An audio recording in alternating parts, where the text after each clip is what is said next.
Here comes the gang.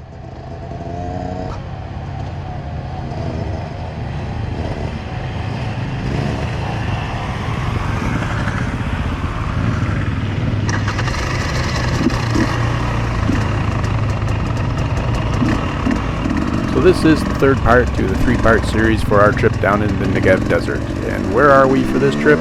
Well, here's a little map to show you where we are. We are over by the very southern portion of the Dead Sea. And it's going to be kind of a fun ride. This is an area that I had ridden prior to this with my friend Teddy, and we had ripped through some of these canyons. Unfortunately, the camera angle is not super awesome. I think I didn't have it on super wide, but you know what? There's going to be some good views in here.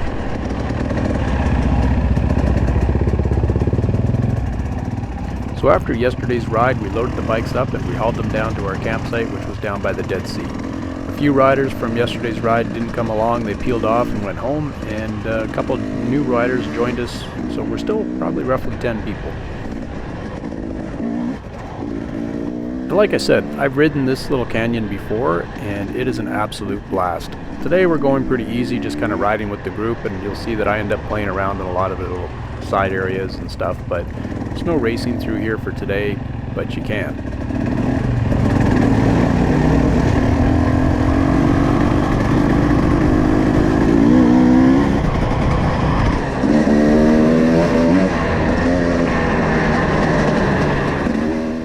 As you can obviously tell, every couple of years it rains quite heavily, and may not rain here, but it might rain up country a bit from here, and it washes down into the desert and creates some flash floods and remasters this whole trail, so it's a new playground.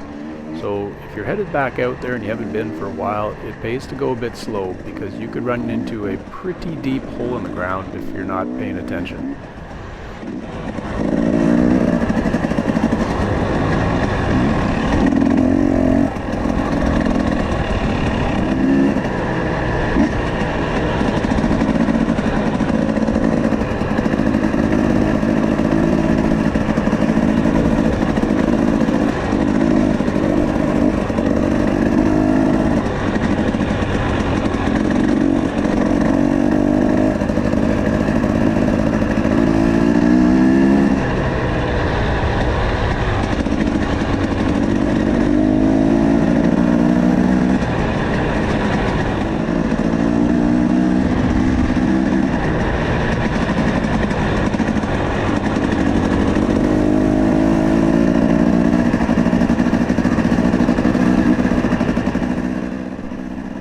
Right now I'm riding towards the back of the pack, and I'm kind of the link rider with the mid pack, so those in the back kind of know where they're going and know that they're still with the main group.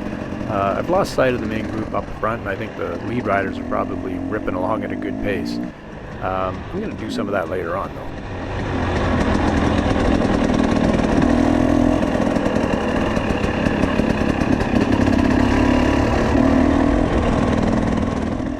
And what do we have up here?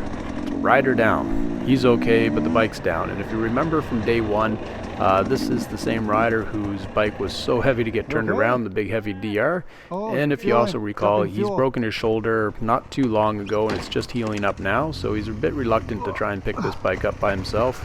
But no problems, we get him up on his wheels and we get the bike going. I got the bike. Yeah, I got it too. Okay.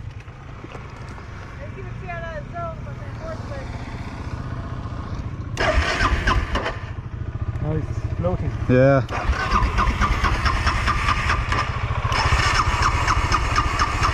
Just let it sit for a second. You can roll it back down the hill.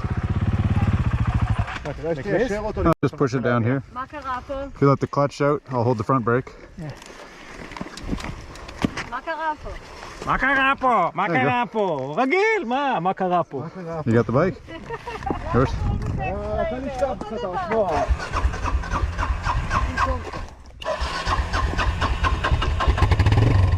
There we go, the mighty DR is back in business, and that's my chance to go chase down the middle of the pack, or if not the lead pack, because this is the back of the pack and they're all grouped up and they're okay, so I feel pretty good about taking off.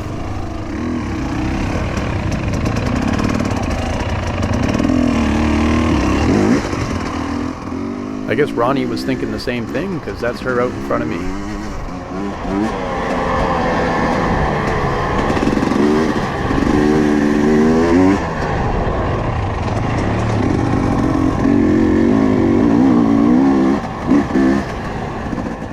here comes Tal, and if you remember Tal, he was the one that was talking to me about the big crater. Tal's quite the dude, and I really enjoyed riding with him. He's just got a good perspective on things.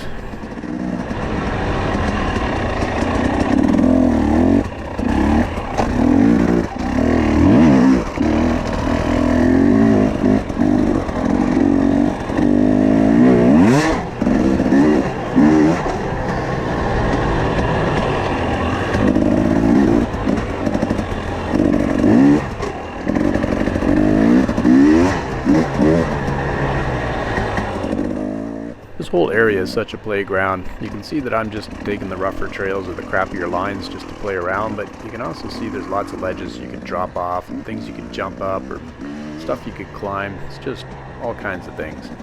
The consistency of the sand is pretty good today, but it does change and it'll get a lot more, I don't know what's the right word, slushy, where the front end kind of slews around quite a bit, where the sand's looser.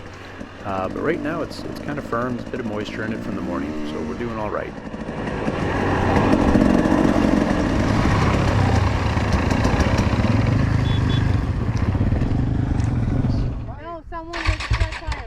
Oh, So what's being said there is we've got a flat tire. Now we've moved quite a ways through the desert and they're trying to pick up the next track to get to the gas station, and the prevailing thought is that we just rip down the road for about 40 kilometers, and I'm kind of hesitant on that because I have a worn out moose on the back of my bike, and the heat of the day as well as the heat of the road is not going to do it any favors. But first things first, we got to deal with the front tire repair.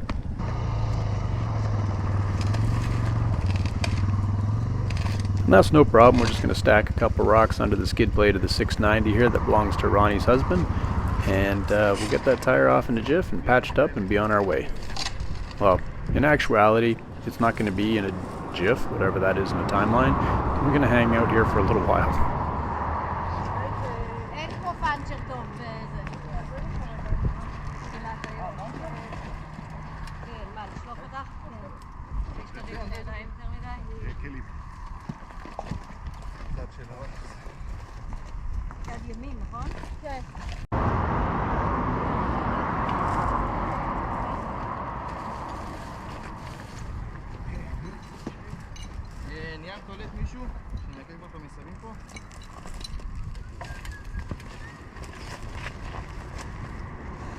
Alright, tube patched up, wheel back on the bike, and we're ready to roll.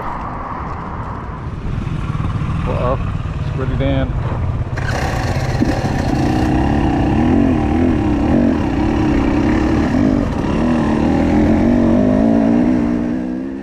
Well, we fast forward a little bit. What we did do was ended up going through the desert a bit more after that tire repair, and then jumping up on the highway to get to the gas station, get ourselves sorted out, and then back into the desert. Where we are now, and if you look out directly to the front, you'll see the tail end of the south end of the Dead Sea. And we're going to head back inland from here and riding along the escarpment that is above the Dead Sea.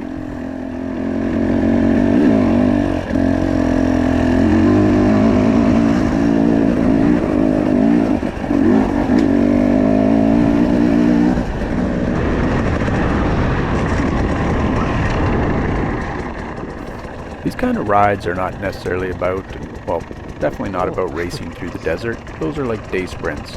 When you're out for 3 days, it's about kind of hitting this point here where you're just in the moment and you're cruising along and you're in the environment and you're actually just part of it.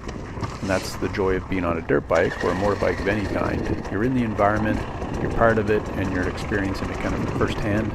Not from air-conditioned car, not from the music blasting unless you get your headset in, but just from the sound of gravel crunching under your wheels and the challenge of the terrain in front of you and what you see when you're drinking in with all your senses.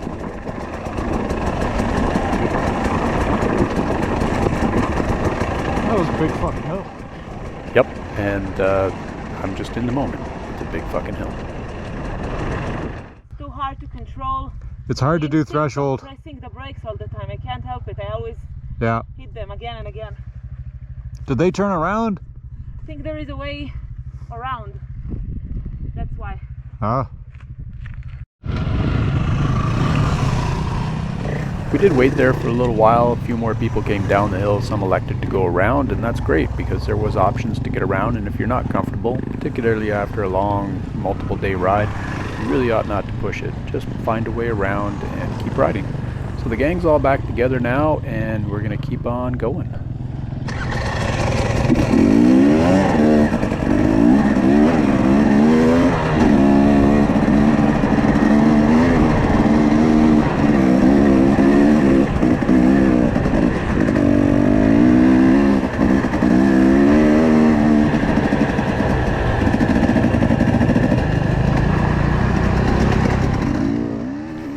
Now, I've said it many times, this little Husky 2-stroke was a great bike and it did everything I asked of it and everything it was not designed for, including multiple day dual sport type of adventures.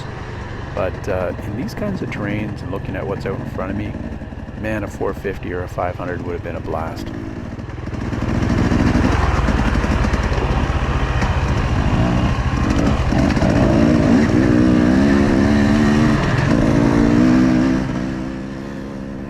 But you know what? Had I bought a 450 or a 500, there are a whole bunch of rides I would not have been able to go on. And a lot of those are the rides that I took with my good friend Teddy, who took me into some crazy places. And they were a lot of fun, and I wouldn't give those up for anything. So, you know what? The little 250 did it, and it did it well, and it did everything. So I'm keeping it. Well, that's not entirely accurate. I did put the bike up for sale just before I left Israel, and it sat for a few months, but it did eventually sell, and I hope it went to a good home. Now this is something I won't get tired of, riding along and riding past camels. Although, if you look at their faces, it's hard to tell what they're thinking, whether they're going to kind of bum rush you and knock you off your bike, or just mosey along. But one thing's for sure, the amount of F's they give about being on the trail are very low, and you need to move for them.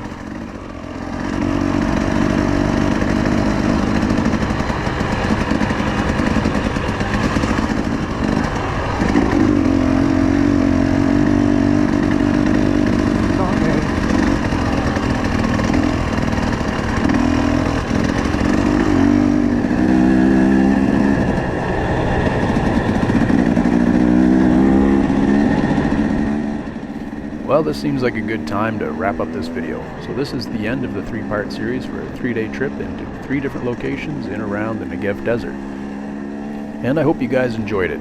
I know the trip itself was very enjoyable. The people that I rode with, I've ridden with a number of times, and they were a great gang, and I really appreciate that they invited me out. And yeah, I have some other content about riding in Israel. I might put something together for that, but what's going to come up next will probably be a short video on a rip up Turtle Mountain in the winter time, which was a lot of fun. And then we're going to have a little series about a trip down south that's coming up. Haven't gone yet, so stand by.